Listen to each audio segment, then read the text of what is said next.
E aí, pessoal, tudo bom? Marcelo novamente, canal Geopolítica e Operação Retomada. Bom, então, acho que a pior parte do Lula estar solto, né, é que ele não se cala, né, ele não para de falar bobagens o tempo todo, não para de agredir o povo brasileiro, né, com a sua língua, não para de falar bobagens, não é? Ele já foi um traidor do povo enquanto esteve no governo, né? Era o chefe ali de todo aquele esquema de corrupção, e isso foi comprovado pela Lava Jato, além de ter emprestado dinheiro suado do povo brasileiro, né, via BNDES, bilhões de reais do povo brasileiro via BNDES, para muitos governos traidores, comunistas, né, para muitos governos criminosos da América Latina e até da própria África. Na época que Lula era presidente do Brasil, só os amigos do rei, né, só os amiguinhos dele conseguiam coisas no BNDES. Eu atuava, né, no meio musical, né? Eu sou músico também, eu já disse aqui várias vezes, eu trabalhei no mercado financeiro por muitos anos. Um dia percebi que era um ambiente criminoso e resolvi ir embora. E fora aquele conhecimento que eu tinha da área de finanças, a única coisa que eu tinha para oferecer naquele momento ao mercado era um parco, um pequeno conhecimento na área da música, na área das artes. Então eu embarquei como músico ali. Eu não tinha também uma segunda opção, né? Eu percebi que o ambiente do mercado financeiro era totalmente criminoso, totalmente, né, algo assim que não é para a alma de uma pessoa boa, não serve. É um ambiente que destrói as pessoas do bem, né? Ele te transforma, vai fazer você ser uma pessoa do mal. Isso é um fato, né? Ele incomoda, é um ambiente que você não dorme direito. Bom, enfim, mas voltando aqui ao nosso áudio, na época que eu estava atuando, né, e trabalhando forte no meio da música ali, eu percebi que muitos empresários sérios do meio musical, né, empresas que fazem instrumentos nacionais, uma grande empresa que né, construía amplificadores nacionais de boa qualidade, esse pessoal ia atrás do BNDES para tentar empréstimos pequenos, né? Para poder, né, fazer as suas empresas, né, investir nas suas empresas ou até tirar as suas empresas de situações, né, complicadas ali, principalmente isso aconteceu no tempo da Dilma, ali naquela recessão. Mas essas pessoas sérias e trabalhadores, elas não tinham nada do BNDES. Agora, se fosse canalha e amigo do rei, se fosse ligado ao PT, com certeza, né? Então esse traidor aí do povo brasileiro, Lula da Silva, ele trabalhou, né? Ele ofereceu migalhas aos miseráveis. Aqueles que se contentam com migalhas gostam, né? Gostaram do governo dele. E esse tipo de gente é simplista, eles não entendem que no governo dele, principalmente ali a partir de 2008, o segundo mandato dele, o que aconteceu foi que caiu no colo dele a crise do Lehman Brothers, do hemisfério norte. E durante essa crise, os capitais migraram para cá, o que deu aquela sensação que o Brasil era a bola da vez, né? Aí colocaram ali na capa da The Economist, que é uma revista globalista, o Cristo Redentor decolando, né? Então todos esses simplistas, esses ignorantes, esses não esclarecidos, né? Essas pessoas assim, sem conhecimento nenhum, elas atribuem a Lula da Silva a pujança econômica a partir de 2009, né? 9, 10 e 11 no governo brasileiro, e a decadência começou quando a crise começou a se dissipar no hemisfério norte e os capitais foram embora já no começo, no meio ali do governo Dilma, tanto que depois ela precisou pedalar. Volto a dizer que os ignorantes não fazem essa análise, né? Lá em 2010, por exemplo,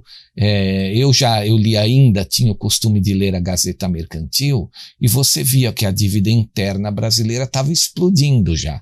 Isso há 10 anos atrás. No entanto, os simplistas achavam que o Brasil era a bola da vez, né?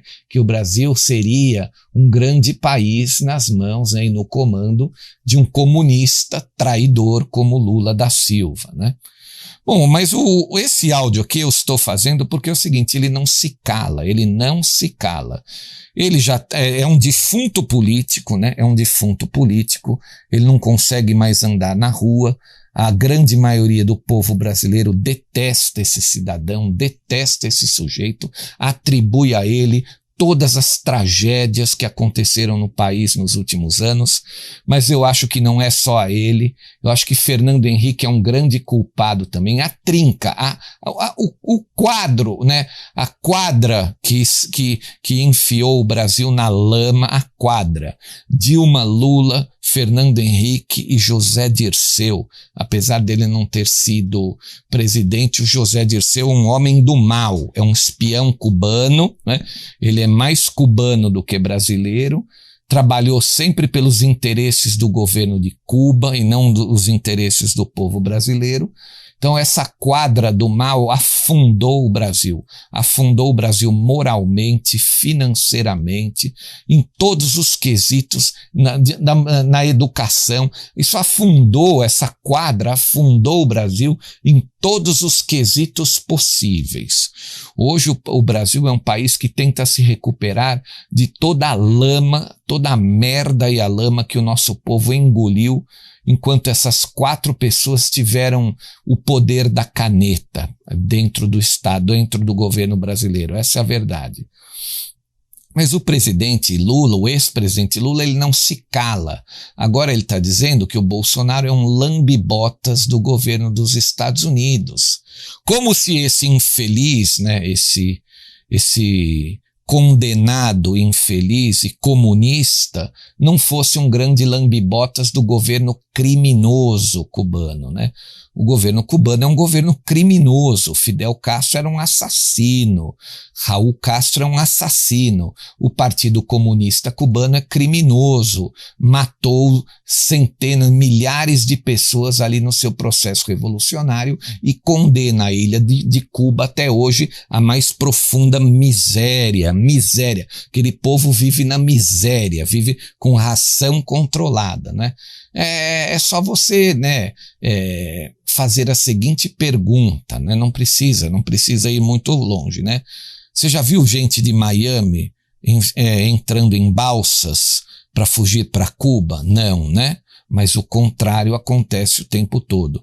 Os caras constroem uma balsa artesanal, se embrenham em meio ao oceano, em meio aos tubarões, para atravessar 130 milhas e chegar em Miami para recomeçar a sua vida, porque Cuba é simplesmente uma merda, um país de merda, uma nação horrorosa que essas víboras do socialismo tentam vender como paraíso na terra para o povo brasileiro.